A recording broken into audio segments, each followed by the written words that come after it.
ثاني وعلى في الورى شاني.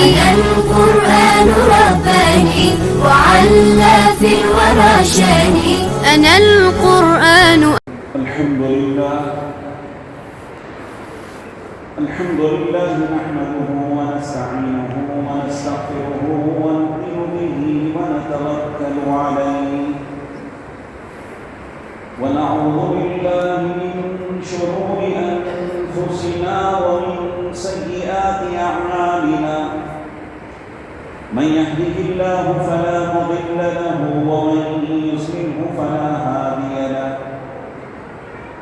ونشهد أن لا إله إلا الله وحده لا شريك له.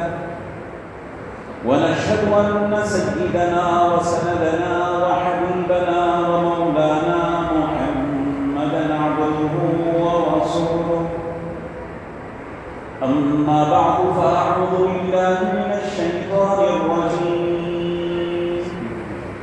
بسم الله الرحمن الرحيم. إنا نحن نزلنا الذكر وإنا له لحافظون. وقال الله سبحانه وتعالى: وما هو بقول شاعر قليلا ما تؤمنون ولا بقول كاهن قليلا ما تذكرون. تنزيل من رب العالمين. صدق الله العلي العظيم وصدق رسوله النبي الكريم. ونحن على ذلك لمن الشاهدين والشاكرين والحمد لله رب العالمين. بزرگان محترم، عزیز دوستو، جس کے دل میں جس چیز کی محبت ہوتی ہے وہ اس چیز کا دیوانہ ہوتا ہے. وہ اس چیز کو حاصل کرنے کے لیے اپنا سب کچھ قربان کرتا ہے. دنیا کی محبت ہے تو دنیا حاصل کرنے کے لیے آدمی دن رات ایک کر دیتا ہے، خون پسینہ ایک کر دیتا ہے، بیوی بچوں کی اور اپنی راحت و آرام کی ساری چیزوں کی قربانی کرتا ہے. کیوں؟ دنیا کی محبت ہے، مال کی محبت ہے، کمانے کی فکر ہے، مال جمع کرنے کی حرص و لالچ دل میں بسی ہوئی ہے، جس کی وجہ سے آدمی اس کے لیے یہ ساری چیزوں کو قربان کرنا گوارا کرتا ہے، آسان ہو جاتا ہے.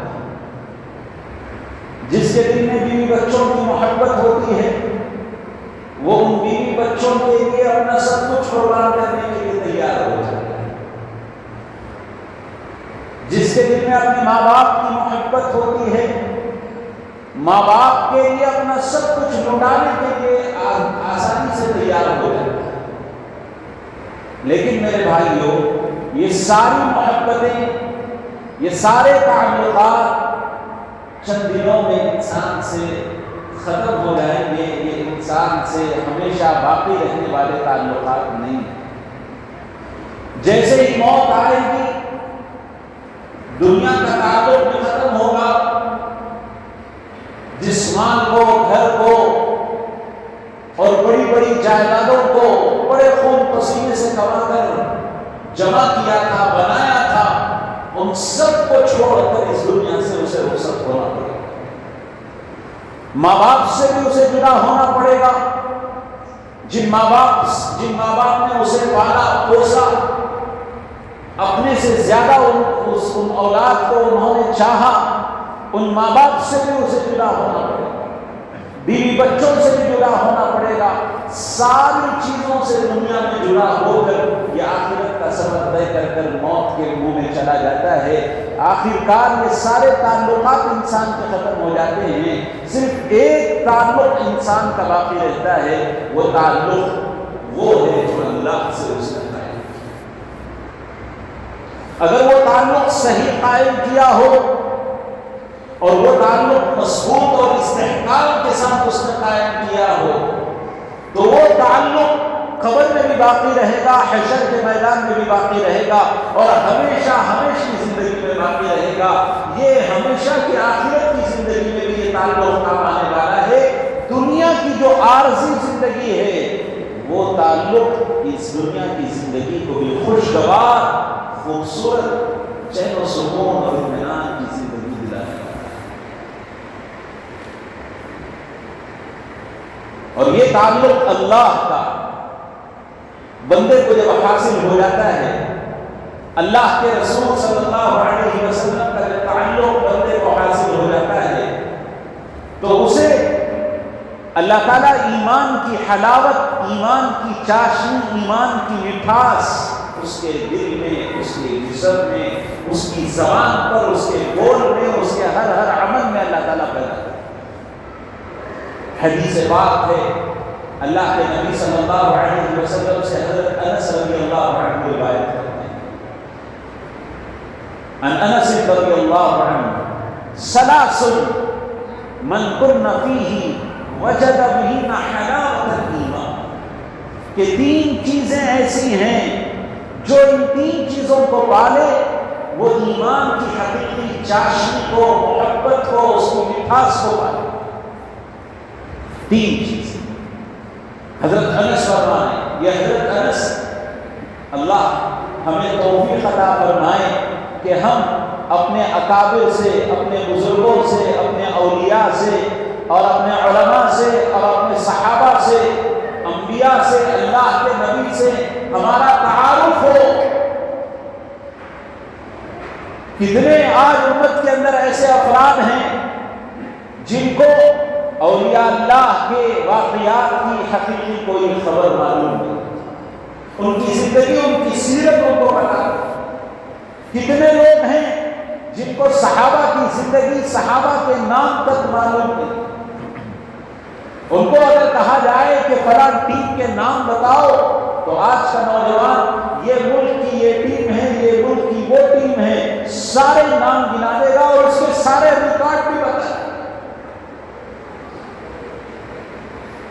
لیکن کہو کہ یہ صحابہ ہیں، ان کی زندگی بتاؤ، یہ اولیاء ہیں، ان کی سیرت بتاؤ، یہ انبیاء ہیں، ان کے کچھ حالات بتاؤ، اللہ معاف فرمائے، ان کے حالات، ان کی زندگی، ان کی سیرت تو بہت دور کی بات، ان کے نام بھی بڑی مشکل سے ہماری امت کو، ہمارے امت کے نوجوانوں کو پتہ ہے۔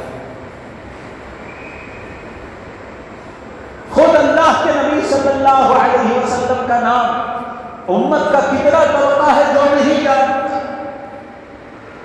شہر میں آج ہمیں تھوڑی بہت دینداری نظر آتی ہے، لیکن جائیں دیہاتوں میں، قریوں میں، بستیوں میں، جن کے ایمان پر آج ڈاکہ ڈالا جا رہا ہے، جن کے ایمان کو لوٹا جا رہا ہے، غربت اور جہالت، یہ دو چیزیں ایسی ہیں جس کی وجہ سے آدمی اپنا ایمان بیچ دیتا ہے۔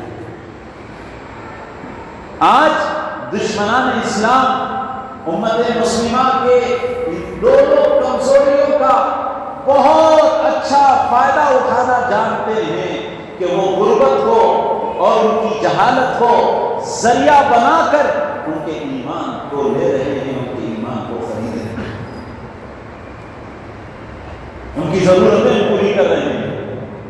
عیسائی مشنریز کتنے ہیں، جا کر دیکھیں آس پاس کے علاقوں میں قادیانیوں کے مشنریز کتنے ہیں، جو پتا بھی نہیں چلے گا کہ بھائی یہ مسلمان ہے یا یہ غیر ہے، وہ آ کر بڑی ہمدردی کے ساتھ اپنا نام بھی مسلمان ظاہر کرے گا، اپنی محبت کا، اپنی تعلق کا اظہار کر کر وہ ہمدردی خیرخواہی کرے گا، ہر چیز میں ساتھ دے گا، اور رفتہ رفتہ ہمارا ایمان ختم کر دے گا۔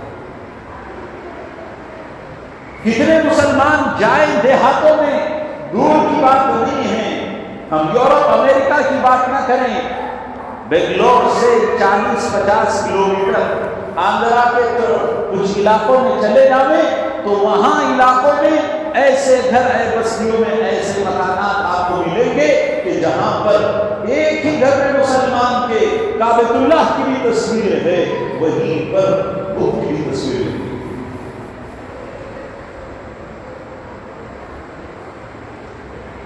یہ قیامت کی علامتوں میں سے علامت ہے کہ اللہ کے نبی صلی اللہ علیہ وسلم نے ارشاد فرمایا قیامت کا قریب زمانہ جب آئے گا یصبح الرجل مؤمنا ویمسی کافرا ویمسی مؤمنا ویصبح کافرا، صبح ایمان کی حالت میں کرے گا، شام ہوتے ہوتے وہ اپنے ایمان کو ختم کر دے گا، اپنا ایمان بیچ دے گا، شام ایمان کی حالت میں کرے گا، صبح ہوتے ہوتے اس کے ایمان کا پتہ نہیں ہوگا، اس کا ایمان رخصت ہو جائے گا۔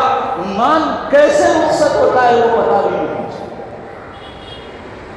خود آج چلو ان دیہات کے علاقوں کو چھوڑو، ہمارے اپنے شہر میں کتنے لوگ اپنی زبانوں سے ایسے الفاظ کہہ لیتے ہیں جن کا ایمان ان کے الفاظ سے رخصت ہو۔ اللہ کے حکم کی، اللہ کے رسول صلی اللہ علیہ وسلم کے ایک سنت کا انکار، اس کا مذاق آدمی کے ایمان کو ختم کر دے۔ آدمی عمل نہ کرے، ایمان ختم نہیں ہوگا۔ نماز نہیں پڑھ رہا ہے تو اس کا ایمان ختم نہیں ہوگا۔ سنت پر اپنی زندگی نہیں ڈال رہا ہے، چل نہیں رہا ہے، اس کا ایمان ختم نہیں ہوگا۔ لیکن اگر ایمان کے کسی بھی ایک حصے کا انکار کر کے اللہ کے حکم کا، یہ کہتے کہ میں نماز کو نہیں مانتا، یہ کہتے کہ میں قرآن کی اس آیت کو نہیں مانتا، یہ کہتے کہ مجھے اللہ کا یہ حکم میں نہیں مانتا، میری سمجھ میں نہیں آتا، مجھے یہ صحیح نہیں لگتا، مجھ کو یہ پسند نہیں ہے، اس سے اس کا ایمان رخصت ہو جاتا ہے۔ اور آج نوجوان جو نسل ہے، ان نوجوان نسلوں کی زبان پر ہمیں یہ الفاظ ہمارے اپنے معاشرے میں، اپنے خاندان، اپنے گھروں میں سننے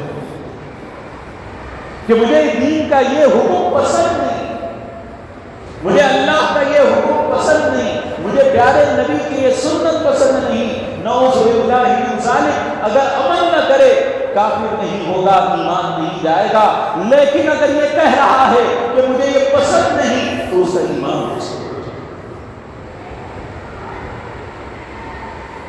میں عرض کر رہا تھا اللہ کے نبی صلی اللہ علیہ وسلم نے ارشاد فرمایا کہ جب آدمی صبح کرے گا تو ایمان کی حالت میں ہوگا، شام ہوتے ہوتے اس کا ایمان رخصت ہو جائے گا، اسے پتہ بھی نہیں چلے گا۔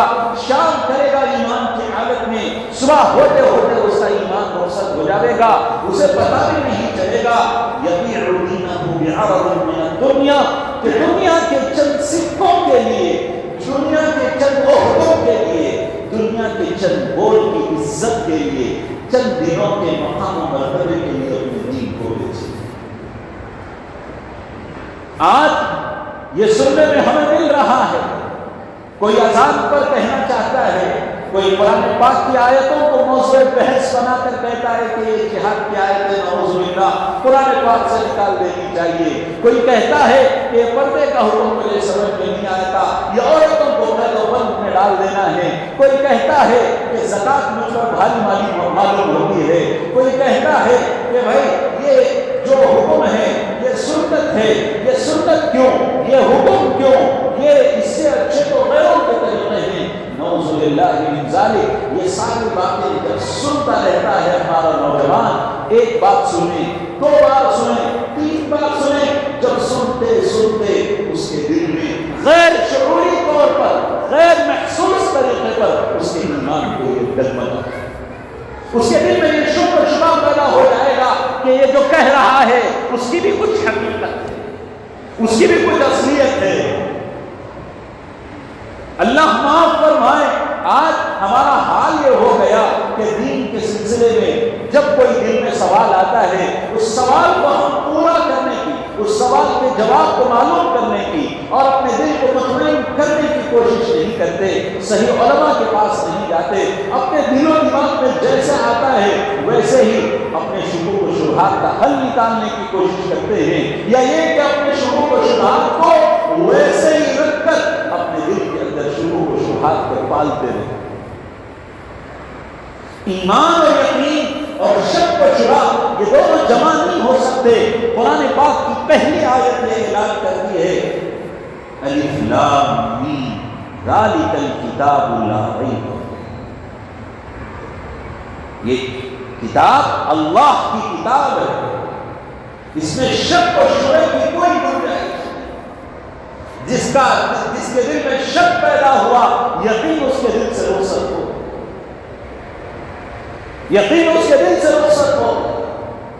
ایک واقعہ عرض کروں، آج لوگوں پر کیسی محنتیں ہو رہی ہیں۔ میں نے کہا کہ جو بستیوں میں ہیں لوگ، ان پر تو یہ محنت ہو رہی ہے کہ ان کی جہالت کو اور ان کی غربت کو آدمی ہتھیار بنا کر ان کے ایمان پر ڈاکے ڈال رہا ہے، لیکن جو پڑھے لکھے لوگ شہروں میں رہتے ہیں ان کو انہی کے طرز پر آدمی آج گمراہ کر رہا ہے۔ قادیانی جو کہتے ہیں نعوذ باللہ غلام محمد قادیانی اللہ کا نبی ہے، نعوذ باللہ اللہ کے نبی صلی اللہ علیہ وسلم آخری نبی نہیں ہیں۔ ہمارا عقیدہ ہے کہ اللہ کے نبی اللہ کے آخری نبی ہیں، قیامت تک اللہ کے نبی آخری نبی رہے۔ ما كان محمد ابا احد من رجالكم ولكن رسول الله وخاتم النبيين۔ قرآن یہ اعلان کر رہا ہے سورہ احزاب کے اندر، اس کے بارے میں کیا اعلان کر رہا ہے؟ ما كان محمد ابا احد من رجالكم، محمد صلی اللہ علیہ وسلم تمہارے مردوں میں سے کسی کے باپ نہیں ہیں، یعنی اللہ کے نبی صلی اللہ علیہ وسلم کی نرینہ اولاد نہیں چلی۔ آپ کے بیٹے جتنے تھے وہ سب کے سب آپ کی حیات میں وفات پا گئے۔ پھر آگے اللہ کیا فرما رہے ہیں؟ وَلَٰكِن رَسُولَ اللَّهِ، کہ آپ اللہ کے رسول اور خاتم النبیین ہیں، نبیوں کا سلسلہ آپ پر ختم ہو چکا، کوئی نبی آنے والے نہیں۔ اب یہ قادیانی حال ہی کا واقعہ میں آپ کو سناتا ہوں۔ ایک پڑھے لکھے آدمی کے پاس گیا اور جا کر اس کو دعوت دی، اپنے مسلک کی دعوت دی، قادیان جانے کی دعوت دی، اس کا ایمان ڈگمگایا اور اس نے کہا کہ بھائی میں یہ نہیں مانتا۔ تو اس نے یہ کہا کہ بھائی دیکھو، اگر نہیں مانتے تو تم یہ کام کرو کہ تم رات میں سونے سے پہلے استخارہ کر لو۔ کیا استخارہ کریں؟ استخارہ کہتے ہیں رات میں سونے سے پہلے 2 رکعت نماز پڑھ کر اللہ سے دعا کر کے یہ کہیں کہ اللہ جو بھی صحیح بات ہے میرے دل میں ڈال دے، اس کو استخارہ کہتے ہیں۔ وہ قادیانی اس مسلمان کو بہلانے کے لیے کہا کہ تم رات میں سونے سے پہلے استخارہ کرو کہ نعوذ باللہ اللہ کے نبی آخری نبی ہیں۔ اس نے کہا کہ ٹھیک ہے۔ علماء نے لکھا کہ کوئی آدمی اللہ کے نبی صلی اللہ علیہ وسلم کے بارے میں اگر استخارہ کرنے کے لیے بھی ہاں کہہ دے تو اس کا ایمان درست ہو جائے۔ اس کو صاف صاف یہ کہنا چاہیے کہ بھائی اس میں استخارہ ہو ہی نہیں سکتا۔ استخارہ وہاں ہوتا ہے جب دو پہلو ہوں، 2 چیزیں ہوں۔ یہاں استخارے کی کوئی بات نہیں ہے۔ استخارہ وہاں ہوتا ہے جب یہ کام صحیح ہو، یہ کام غلط ہو، 2 میں سے ایک کام کرنے کے ہمیں جو ہے اختیار کرنے کی کوئی گنجائش ہو۔ اور جب استخارہ اس نے کیا تو صبح اگر اس نے کہا کہ رات میں مجھے غلام محمد قادیانی آئے اور کہا کہ میں آخری، اس لیے نعوذ باللہ میں اس پر ایمان لے گا۔ ظاہر سی بات ہے کہ جب استخارہ کرے گا تو شیطان ہر صورت میں آ سکتا ہے سوائے اللہ کے نبی کی۔ اس لیے کوئی آدمی یہ سوچے بھی کہ اللہ کے نبی کے علاوہ کوئی اور نبی ہے، اس کا ایمان ختم۔ آپ خاتم النبیین ہیں، آپ آخری نبی ہیں، آپ کا دین آخری ہے، آپ کا کلام آخری ہے، اور یہ عقیدہ ہمارا دل و جان سے ہمیں محبوب ہے۔ ہم اپنا سب کچھ قربان کر سکتے ہیں لیکن اپنا دین ہم قربان نہیں کر سکتے۔ اللہ تعالیٰ نے جو دین ہمیں دیا ہے، جو احکام ہمیں دیے ہیں، جو اللہ کے نبی صلی اللہ علیہ وسلم کی ذات اقدس اللہ کے نبی کو اللہ کا نبی بنا کر ہمیں اللہ نے دیا ہے، ان کی سیرت کو دیا، ان کی شریعت کو دیا، اس سے بڑھ کر ہمارے لیے کوئی نعمت نہیں ہو سکتی۔ لیکن میرے بھائیوں اگر غفلت میں ہم زندگی گزارتے رہیں رفتہ رفتہ آئے گا کہ ہم بچ جائیں گے، لیکن ہمارے نسلوں پر یہ ایمان کے ڈاکے ڈالنے والے مجھے نہیں ہٹیں گے، ہماری نسلوں پر ایمان کے ڈاکے ڈالیں گے۔ اس لیے میں عرض کر رہا تھا کہ یہ دین، اس دین کا دار و مدار اللہ تعالیٰ نے محبت پر رکھا ہے۔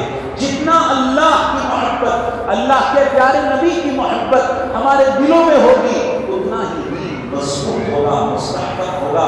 اللہ کے نبی صلی اللہ علیہ وسلم کی جو حدیث میں نے سنائی، جس کے راوی روایت کرنے والے صحابی حضرت انس ہیں، حضرت انس رضی اللہ عنہ بڑے جلیل القدر صحابی، میں بتاؤں ان کا خاندان کیسا اللہ کے نبی صلی اللہ علیہ وسلم کو چاہنے والا، اور کیسے یہ اللہ کے نبی کے محبوب تھے۔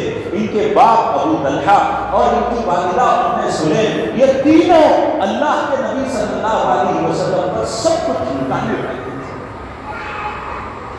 ام سلیم حضرت انس رضی اللہ عنہ کی ماں کی والدہ تھی۔ حضرت انس رضی اللہ عنہ کے بچپن ہی میں ان کے والد کا انتقال ہو گیا، یہ اسلام قبول کر لیے۔ حضرت انس رضی اللہ عنہ بھی اسلام قبول کر لیے۔ ابو طلحہ جو اسلام قبول نہیں کیے تھے، انہوں نے ام سلیم سے نکاح کا پیغام بھیجا کہ میں آپ سے نکاح کرنا چاہتا ہوں۔ ام سلیم نے کہا کہ ہمارا تمہارا رشتہ نہیں ہو سکتا، اس لیے کہ میں مسلمان ہوں اور تم مسلمان نہیں ہو۔ قرآن پاک میں اللہ تعالیٰ نے صاحب ارشاد فرما دیا کہ ایک ایمان والا بندہ کسی مشرک عورت سے اور کوئی مشرک مرد کسی ایمان والی عورت سے نکاح نہیں کر سکتے۔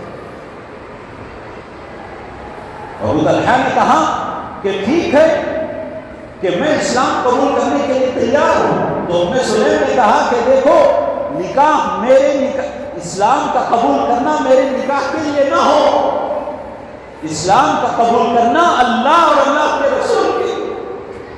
ابو طلحہ نے کہا کہ ضرور میں اللہ اور اللہ کے رسول کے لیے اسلام قبول کروں گا۔ اسلام قبول کیا، نکاح ہو گیا۔ حضرت ابو طلحہ اللہ کے نبی صلی اللہ علیہ وسلم پر اتنے جانثار، اتنی جان کو اپنی فدا کرنے والے، مال کو قربان کرنے والے تھے۔ اللہ اکبر! غزوہ احد میں، جنگ احد میں جب اللہ کے نبی صلی اللہ علیہ وسلم پر مشرکین مکہ تیر پھینک رہے تھے، تو ابو طلحہ اللہ کے نبی صلی اللہ علیہ وسلم کی طرف اپنا چہرہ کر کر، اپنا سینہ کر کر مشرکین مکہ کی طرف پیٹ کر کے کھڑے ہوئے۔ جو بھی تیر آتا اپنے پیٹ پر لے رہے ہیں، جو بھی تیر آتا اپنے پیٹ پر لے رہے ہیں۔ ایک طرف ادب اور دوسری طرف اپنی جان ساری کہ میں اللہ کے نبی کی طرف پیٹ نہیں کر سکتا، اور جو بھی تیر آئے گا مجھے لگ سکتا ہے، میرے پیارے نبی کو نہیں لگ سکتا۔ ایسی قربانی، مان لگانے کا موقع آیا۔ قرآن پاک میں اللہ تعالیٰ نے آیت نازل فرمائی، لن تنالوا البر حتى تنفقوا مما تحبون۔ چوتھے پارے کی پہلی آیت ہے۔ کیا فرماتے ہیں اللہ کہ تم ہرگز نیکی کو نہیں پا سکتے جب تک کہ تم اپنے محبوب چیز کو اللہ کے لیے قربان کرو۔ تو حضرت ابو طلحہ فوراً اللہ کے نبی صلی اللہ علیہ وسلم کی خدمت میں آئے اور آ کر عرض کیا، اے اللہ کے نبی، اللہ کی طرف سے یہ حکم آیا ہے، یہ اللہ کی طرف سے حکم آیا ہے، اور میرے کان میں پڑا۔ جیسے ہی کان میں پڑا، دیکھیں اللہ کی محبت، اللہ کے پیارے نبی کی محبت، جیسے ہی اللہ کا حکم کان میں پڑ رہا ہے، آ کر کیا کہتے ہیں کہ اللہ کے نبی، میرے نزدیک سب سے زیادہ محبوب میرا مدینہ منورہ کا کھجوروں کا باغ بیرحا ہے، اس کا نام بیرحا تھا، اور سارے مدینہ منورہ میں سب سے زیادہ بڑا خوبصورت اور پھل لانے والا باغ۔ تو کہنے لگے کہ اے اللہ کے نبی، یہ سب سے زیادہ محبوب ہے، میں چاہتا ہوں کہ یہ اللہ کے لیے اپنا سارا باغ اللہ کے لیے دو، سارا باغ اللہ کے نبی کے قدموں میں ڈالو۔ ایسی محبت کریں۔ ام سلیم جو ان کی بیوی تھی، حضرت انس رضی اللہ عنہ کی والدہ تھی، وہ اللہ کے نبی صلی اللہ علیہ وسلم سے کتنا محبت کرنے والی اللہ۔ ایک مرتبہ اللہ کے نبی صلی اللہ علیہ وسلم گرمی کے موسم میں کبھی کبھار ان کے گھر جا کر دوپہر میں قیلولہ فرماتے آرام کرتے. ایک مرتبہ گئے اور جا کر لیٹنے لگے, لیٹ کر سو گئے. اللہ کے نبی صلی اللہ علیہ وسلم کے بدن مبارک پر گرمی کی وجہ سے پسینے کی بوندیں آنے لگی. تو ام سلیم نے جیسے ہی دیکھا ایک روئی کا ٹکڑا لائی اور لا کر اس پسینے کو پوچھنے لگی, سارے جسم سے پوچھنے لگی اور شیشی لے کر اس پسینے کو اس میں نکھارنے لگی. اللہ کے نبی صلی اللہ علیہ وسلم کی آنکھ کھل گئی. پوچھا ام سلیم کیا کر رہی ہو؟ ام سلیم نے عرض کیا یا رسول اللہ, آپ کے جسم اثر سے پسینہ نکل رہا ہے, یہ پسینہ میرے لیے ساری دنیا کی خوشبوؤں سے زیادہ پسند ہے. یہ میں اپنے خوشبو میں ڈالوں گی اور یہ میں اپنے خوشبو کی وجہ سے ڈالوں گی. جب محبت ہوتی ہے تو آدمی یہ نہیں دیکھتا کہ میری عقل کیا کہتی ہے. جب محبت ہوتی ہے تو آدمی یہ نہیں دیکھتا کہ ماحول کیا کہتا ہے. آدمی یہ نہیں دیکھتا کہ میرے نفس کی کیا چاہتا ہے. آدمی یہ نہیں دیکھتا کہ میری بیوی بچوں کی کیا تقاضے. آدمی جب محبت اللہ سے, اللہ کے رسول سے ہوتی ہے تو اپنی ساری دنیا کو, اپنا سب کچھ لگانے کو اپنے لیے سعادت اور فخر محسوس کرتا. حضرت انس رضی اللہ عنہ ایسے والدین کے فرزند, ان کی اللہ اکبر, اللہ کے نبی صلی اللہ علیہ وسلم کی جب مدینہ منورہ ہجرت ہوئی تو ام سلیم کے پاس حضرت انس رضی اللہ عنہ اس وقت 9 عمر بہت ہی چھوٹے بچے تھے. اللہ کے نبی صلی اللہ علیہ وسلم کی خدمت میں لائی اور کہنے لگی یا رسول اللہ ھذا خویدک, اے اللہ کے رسول یہ آپ کا چھوٹا سا خادم ہے, اس کو آپ قبول کریں, اپنی خدمت میں رکھیں. اللہ کے نبی صلی اللہ علیہ وسلم کی 10 سال حضرت انس رضی اللہ عنہ نے 10 سال کا خلاصہ 2 لفظوں میں بیان کرتے ہیں. خدمت نبی اللہ صلی اللہ علیہ وسلم 10 سنین, کہ میں نے اللہ کے نبی صلی اللہ علیہ وسلم کی 10 سال خدمت کی. اللہ کے نبی نے ان 10 سالوں میں نہ مجھے ڈانٹا, نہ مجھے پھٹکارا, نہ مجھے برا بھلا کہا, اور نہ کبھی میں اپنے بچپنے کی وجہ سے کوئی کام کر بیٹھتا تو اللہ کے نبی یہ نہ پوچھتے کہ یہ کام کیوں کیا, یہ ایسا نہیں ایسا کرو. اللہ کے نبی نے کبھی مجھے روکا. ایسی محبت. ایک مرتبہ خدمت سے خوش ہوئے اور اللہ کے نبی نے حضرت انس کو دعائیں دی. کیا دعا دی؟ اے اللہ, اللہم اکثر مالہ وعمرہ وادخلہ الجنہ, اے اللہ اس کے مال میں بھی برکت عطا فرما, اس کے عمر میں بھی برکت عطا فرما, اس کے اولاد میں بھی برکت عطا فرما, اس کو جنت میں داخل کر دے. حضرت انس فرماتے ہیں اپنی آخری زندگی میں نے اللہ کے نبی صلی اللہ علیہ وسلم کی جو 3 دعائیں تھیں, ان 3 دعاؤں میں سے 2 دعاؤں کو میں نے اپنی زندگی میں دیکھ لی اور ایک دعا کا انتظار ہے. میں نے اللہ کے نبی کی دعا کی قبولیت دیکھ لی. اللہ نے مجھے 100 سال سے زائد عمر دی ہے, جس میں نے خود اپنی نسبی اولاد 80 سے زیادہ میں نے اپنی آنکھوں سے دیکھی. اور مال سارے مدینہ منورہ میں کھجور کا باغ میرا اتنا بڑا ہے, وہ سال میں 2 مرتبہ پھل دیتا ہے, جبکہ دوسرے کھجور کے باغ سے سال میں 1 مرتبہ. اور تیسری دعا وہ بھی انشاءاللہ پوری ہو جائے گی. اللہ کے نبی نے مجھے فرمایا تھا کہ اللہ اس کو جنت میں داخل کر. یہ حضرت انس ہے. میں عرض کر رہا ہوں کہ اللہ کے نبی صلی اللہ علیہ وسلم کی جو احادیث نقل کرنے والے ہم تک ہیں صحابہ, ان کی زندگیوں کو ہم دیکھیں کہ کیسے اللہ کے نبی پر قربان ہونے والے تھے.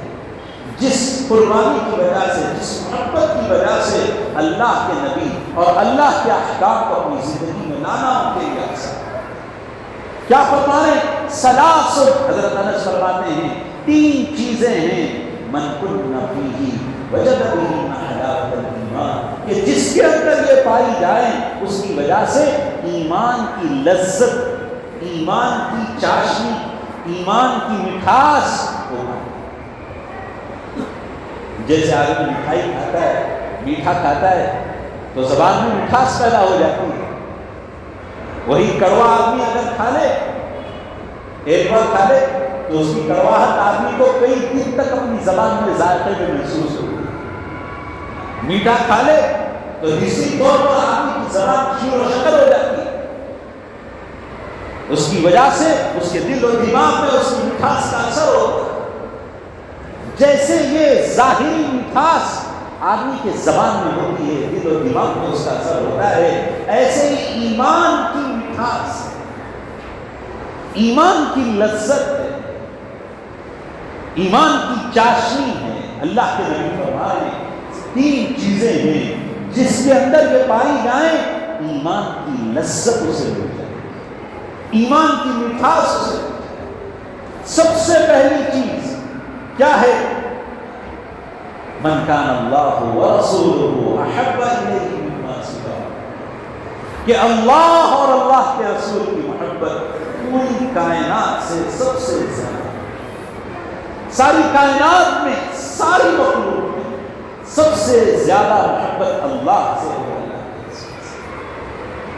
جس کو یہ محبت مل گئی اس کو ایمان کی چاشنی، ایمان کی حلاوت اور ایمان کی لذت اسے ملی.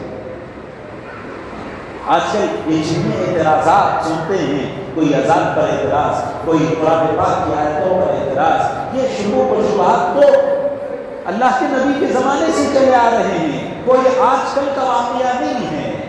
مشرکین کیا کہتے تھے؟ وَمَا هُوَ بِقَوْلِ شَاعِرٍ قَلِيلًا مَا تُؤْمِنُونَ وَلَا بِقَوْلِ كَاهِنٍ قَلِيلًا مَا تَذَكَّرُونَ. مشرکین مکہ اللہ کے نبی صلی اللہ علیہ وسلم پر نعوذ باللہ جادوگر ہونے کا الزام لگاتے کہ آپ جادوگر ہیں اور آپ کا کلام جادو کا کلام.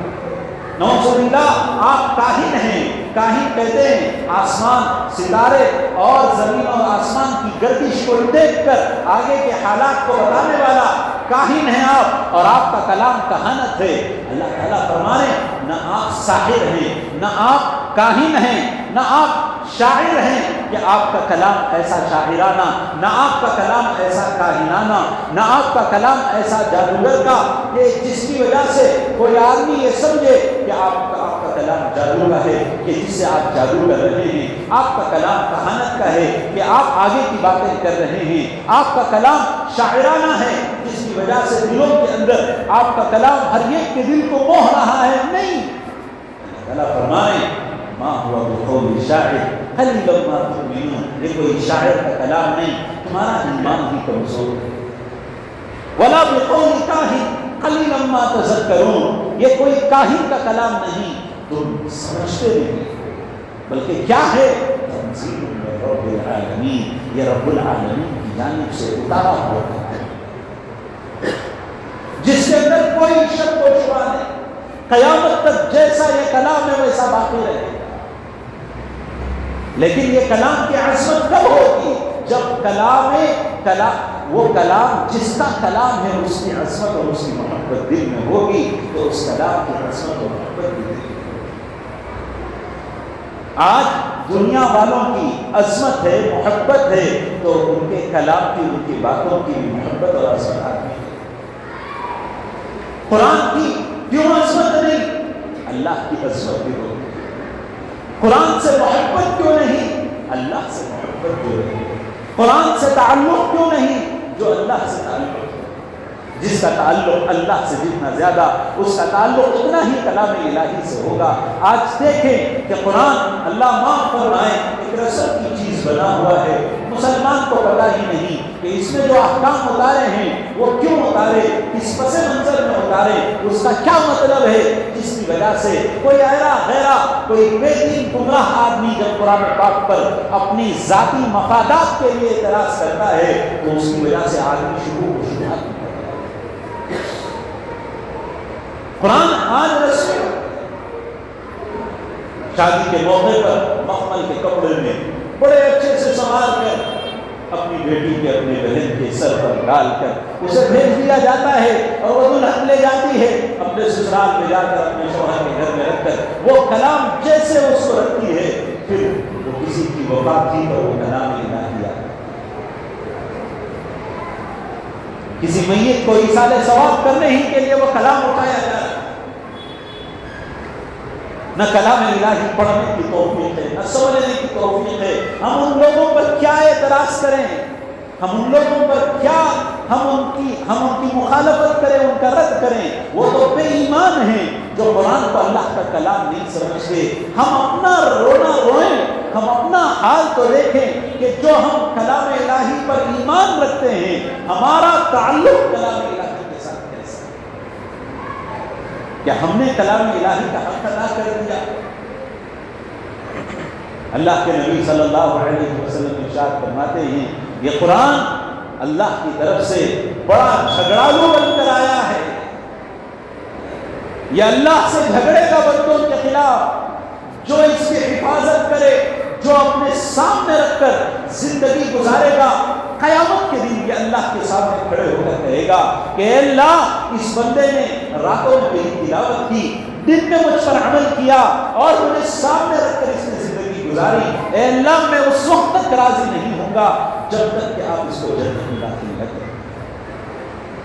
اور کوئی اگر اس کا حق ضائع کرے تو کہے گا اے اللہ، نہ راتوں کو اس نے تلاوت کی، نہ دن پر اس نے عمل کیا، اس نے مجھے اپنے پیٹ کے پیچھے ڈالے رکھا اور میرا کوئی حق اس نے ادا نہیں کیا، اور جب تک آپ اس کو سزا نہ دیں تب تک میں مانوں گا. یہ اللہ کے نبی کی بات ہے. صحیح حدیثوں کی روایت اللہ کے نبی صلی اللہ علیہ وسلم سے مرفوع ہے. اس لیے ہم تھوڑا سا اپنا جائزہ لیں کہ ہم آج شعائر اسلام کہتے ہیں اسلام کے وہ احکام جن سے ساری دنیا کو اسلام کی پہچان ہوتی ہے. اذان، نماز، قرآن، پردہ اللہ کے نبی کی سنتیں ہیں. ہمارا اسلامی لباس تشخص ہے. ان کا ہم نے آج کتنا احترام کیا، ان کا آج ہم نے کتنا حق ادا کر رکھا.